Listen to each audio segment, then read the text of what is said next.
കർമ്മോഷകനായ നിങ്ങളുടെ സംസ്ഥാന general secretary, എൻ്റെ പ്രിയങ്കരനായ സുഹൃത്തും സഹപ്രവർത്തകരുമായിട്ടുള്ള ഈ അഹമ്മദ് മാസ്റ്റർ അവരെ, സംസ്ഥാന സെക്രട്ടറി, എൻ്റെ പ്രിയങ്കരനായ സഹപ്രവർത്തകൻ കൂടിയായിട്ടുള്ള പ്രിയപ്പെട്ട ഗഫൂർ മാസ്റ്റർ, പ്രിയപ്പെട്ട ജില്ലാ പ്രസിഡന്റ് മജീദ് കലയൻ, പ്രിയങ്കരനായ EP റംഷീദ ടീച്ചർ, പ്രിയപ്പെട്ട EPA Latheef, CT Jamaluddin, TV Jaleel, PC Subair, പ്രിയപ്പെട്ട P സാജി, മുഹമ്മദ് സുബീർ, സർവ്വപരി ഇന്ന് ഈ യാത്രയപ്പ് യോഗത്തിൻ്റെ പ്രധാന ഘടകങ്ങളായിട്ടുള്ള നമ്മുടെ പ്രിയങ്കരും നമ്മുടെ പ്രസ്ഥാനത്തിൻ്റെ ജീവനാടികളുമായിരുന്ന പ്രിയപ്പെട്ട KD റാഫി മാസ്റ്റർ, പ്രിയപ്പെട്ട MK സാജിദ് മാസ്റ്റർ, മറ്റു പ്രിയങ്കരായ സഹോദരന്മാരെ, നിങ്ങളുടെ യോഗത്തിൽ സംബന്ധിക്കാൻ കഴിഞ്ഞതിൽ എനിക്ക് അതിയായ സന്തോഷം.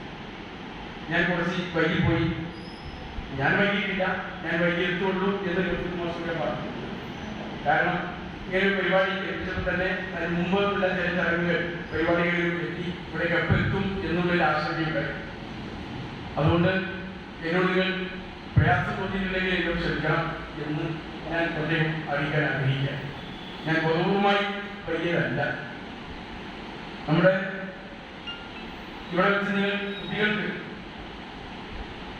കുട്ടികൾക്കും ചില ടീച്ചേഴ്സിനും ഇതേപോലെ തന്നെ നിങ്ങൾ പ്രത്യേകം അനുമോദനം കൂടി ഇവിടെ വെച്ച് നടത്തുകയാണ്. സെഫി ടീച്ചർക്കും അതേപോലെ മിനി ടീച്ചർക്കും അവരുടെ സർഗാത്മകമായിട്ടുള്ള പ്രകടനങ്ങളിൽ മേന്മ നിങ്ങൾക്ക് ബോധ്യപ്പെട്ടതുകൊണ്ട് അവരെ പ്രത്യേകം അനുമോദിക്കുവാൻ കൂടിയുള്ളതാണ് ഈ ചടങ്ങിനെ കുറിച്ചാണ്. ഞാൻ അവരെ നിങ്ങളൊരു സഹോദരന്റെ സ്ഥാനത്തുകൊണ്ട് ഞാനും അവരെ അനുമോദിക്കുവാൻ ഈ മഹത്തായ ചടങ്ങിലേക്ക് ഉപയോഗപ്പെടുത്തുകയാണ്. വിദ്യാഭ്യാസ രംഗം കലുഷിതമായി കൊണ്ടിരിക്കുകയാണ്.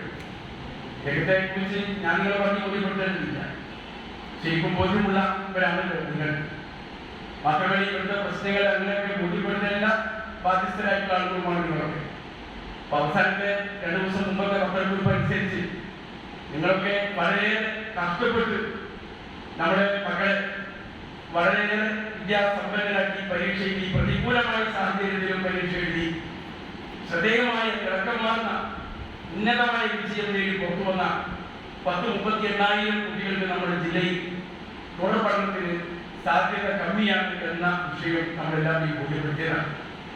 ചില അധിക സീറ്റുകളൊക്കെ നൽകി, ചില പരിഗണനകൾ നൽകിയെങ്കിലും 20,000-ത്തിലധികം ആളുകൾ പഠനം തുടർന്ന് നടത്താൻ സാധിക്കാത്ത സാഹചര്യം ഉണ്ട് നമ്മുടെ ജില്ലയിൽ, പ്രത്യേകിച്ച് എല്ലാവർക്കും. മലബാർ പൊതുവിലും മലപ്പുറം ജില്ലയിൽ പ്രത്യേകിച്ചും വിദ്യാർത്ഥികൾ അനുഭവപ്പെടുന്ന വിദ്യാഭ്യാസ രംഗത്ത് അനുഭവപ്പെടുന്ന ഈ വലിയ പ്രതിസന്ധി ഗവൺമെന്റ് ഇതിനെ വേണ്ടത്ര പരിഗണന പോലും നൽകുന്നില്ല. മദ്യശാസ്ത്രം തുടങ്ങാനുള്ള ആവശ്യം വിദ്യാലയങ്ങളിൽ 10 സീറ്റ് കൂട്ടാനില്ല എന്നുള്ളത് പ്രഖ്യാപനമാണ്. ഈ പ്രയാസകരമായ സർക്കാരിന്റെ ദൈനംദിന വിഷയങ്ങൾക്ക് പണമില്ലാതെ വിഷമിക്കുന്നു എന്ന് പറയുന്ന സർക്കാരിന് സിൽവർ ലൈൻ കൊണ്ടുവരാൻ, ഒരു അതിവേഗ പാത, റെയിൽവേ പാത കൊണ്ടുവരാൻ വളരെയേറെ താല്പര്യത്തോടുകൂടിയാണ് മുന്നോട്ട് പോകുന്നത്. എന്നാൽ വിദ്യാഭ്യാസ പ്രതിസന്ധി പരിഹരിക്കുവാൻ ഒരു 100 ബാച്ച് തുടങ്ങാൻ അവർക്ക് താല്പര്യമില്ല. അത് ഗവൺമെന്റ് വേണ്ടെന്ന് തീരുമാനിച്ചു എന്നാണ് പത്രവാർത്ത. ഇന്ന് DC ബില്ലിൽ ഞാനുമായി ബന്ധപ്പെട്ട് സംസാരിക്കുകയും പ്രമേയം അംഗീകരിക്കുകയും ചെയ്തു. അതുകൊണ്ട് എല്ലാ തലങ്ങളിൽ നിന്നും ഈ ആവശ്യങ്ങൾ ഉയരേണ്ടതുണ്ട്. 2 കാര്യങ്ങൾ: ഒന്ന്, ബഹുജനങ്ങളെ ബോധ്യപ്പെടുത്തേണ്ടതുണ്ട്. രണ്ടാമത്, അത് ലഭ്യമാക്കുവാനുള്ള എല്ലാ സമ്മർദ്ദങ്ങളും എല്ലാ തലങ്ങളിൽ നിന്നും, അധ്യാപകരുടെ ഭാഗത്തു നിന്നും, വിദ്യാർത്ഥികളുടെ ഭാഗത്തു നിന്നും, സാമൂഹിക സാംസ്കാരിക സംഘടനകളുടെ ഭാഗത്തു നിന്നും ഒക്കെ ഉണ്ടാകേണ്ടതുണ്ട്. നമ്മുടെ ജില്ലയിൽ വിദ്യാഭ്യാസപരമായി SSLC റിസൾട്ട് തന്നെ എടുത്താൽ ഓരോ വർഷവും അതിന് ഉയർന്ന് വരുന്നത് നമുക്ക് കാണാൻ സാധിക്കും. 10 വർഷം മുമ്പുണ്ടായിരുന്നതല്ല ഇന്നത്തെ വിജയത്തിന്റെ റിസൾട്ടിന്റെ അളവ്. അതിന് മുമ്പുണ്ടായിരുന്ന 10 കൊല്ലത്തേക്കാൾ കഴിഞ്ഞ 10 കൊല്ലം മുമ്പ് നമ്മൾ വളരെ ഉയരങ്ങളിൽ എത്തി.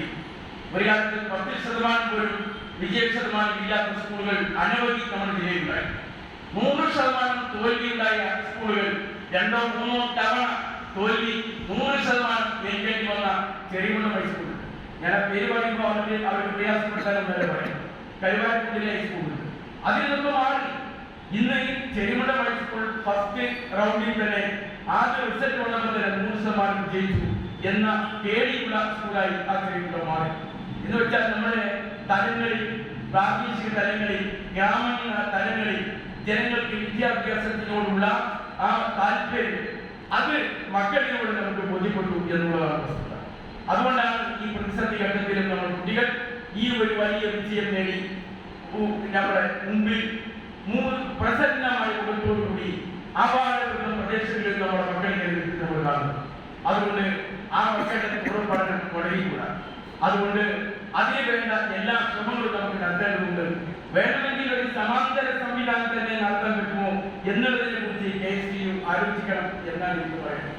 അതുകൊണ്ട് നിങ്ങളുടെ സംഘടനാ സംവിധാനത്തെ ഉപയോഗപ്പെടുത്തി +2 പരീക്ഷ ഒരു പഠനം നടത്തുവാനും പരീക്ഷയ്ക്ക് വരെ സ്കൂളുകളെ നമുക്ക് സമീപിക്കുമെങ്കിലും പഠനത്തിന് വേണ്ട സംവിധാനം ഒരുക്കാൻ പറ്റുമോ എന്ന് ഉപജില്ലാ തലങ്ങളിലോ അല്ലെങ്കിൽ ഏറ്റവും കൂടുതൽ അധ്യാപകരുള്ള പ്രദേശങ്ങളിലെ സ്കൂളുമായി ചേർന്നോ നടത്തിക്കൊണ്ടെങ്കിലും ഇതേ സംവിധാനങ്ങൾ നിങ്ങൾ ഒരുക്കണം എന്നാണ് എനിക്ക് പറയുന്നത്. വേണമെങ്കിൽ നിങ്ങൾ ഉപജില്ലാ തലത്തിലൊക്കെ നിങ്ങൾക്ക് വരുമാനം ഉണ്ടാക്കാം, ഒപ്പം ഒരു നേതൃത്വം ഉണ്ടാക്കാം. അപ്പൊ അതുകൊണ്ട് അങ്ങനെയുള്ള ചിന്തകൾ നിങ്ങൾക്ക് ഉണ്ടാകുന്നു. നിങ്ങൾക്കൊരു ആസ്ഥാന മന്ദിരം കോഴിക്കോട് ഒരുങ്ങി അതിലെ വളരെ കർമ്മനിരതമായി പ്രവർത്തനങ്ങൾക്കുള്ള 50 വർഷം ഞാൻ നിങ്ങൾക്ക് മുമ്പാകെ വെച്ച് ഹൃദയം തരുന്ന സന്തോഷത്തോടും ഞാൻ അഭിനന്ദിക്കുകയാണ്. അതിനുവേണ്ടി സംസ്ഥാന കമ്മിറ്റി, നിങ്ങളുടെ സംസ്ഥാന കമ്മിറ്റി നടത്തിയ പരിശ്രമങ്ങൾ എനിക്കറിയാം. 50 വർഷത്തേക്ക് വളരെ കുട്ടിക്കാലത്ത് തന്നെ അറിയാവുന്ന 50 വർഷം തുണിയെടുത്തൊന്നും കൂടി അലങ്കാരം കൂടി ആ കറുത്ത പാൻസും ആ കുട്ടികളുടെ ഇടയിൽ നിന്നാൽ ഏതാ കുട്ടി ഏതാ മാസ്റ്റർ എന്ന് പിന്നീട് തിരിച്ചറിയില്ല. കൽപ്പറ്റയിലെ സ്കൂൾ കുറച്ചു കാലം PTA പ്രസിഡന്റ് ആയപ്പോ ചിലപ്പോ ഇന്ന് കുട്ടികളുടെ കൂട്ടത്തിലെ നമുക്ക് എഴുതിയത്. ഇപ്പൊ മുമ്പ് കൂടി നോക്കിയാൽ മാസ്റ്റർ മനസ്സിലാവും, പിന്നീട് കൂടി നോക്കിയാൽ കുട്ടികളുടെ കൂട്ടത്തിൽ നമുക്ക് എഴുതും. അപ്പൊ അങ്ങനത്തെ മാഷ് ചെറുപ്പം ആള് ചെന്നാണെങ്കിലും ഒത്തിരി പൊക്കമുണ്ട് സാമൂഹികമായി എന്ന് നമ്മൾ ബോധ്യപ്പെടുത്തി കഴിഞ്ഞു. ഞാൻ അതുകൊണ്ട് മാഷെ ഒരിക്കൽ കൂടി അവിടെ വരും. നിങ്ങളുടെ പ്രവർത്തനങ്ങൾ വളരെ ശ്ലാഘനീയമാണ്. ഇങ്ങനെ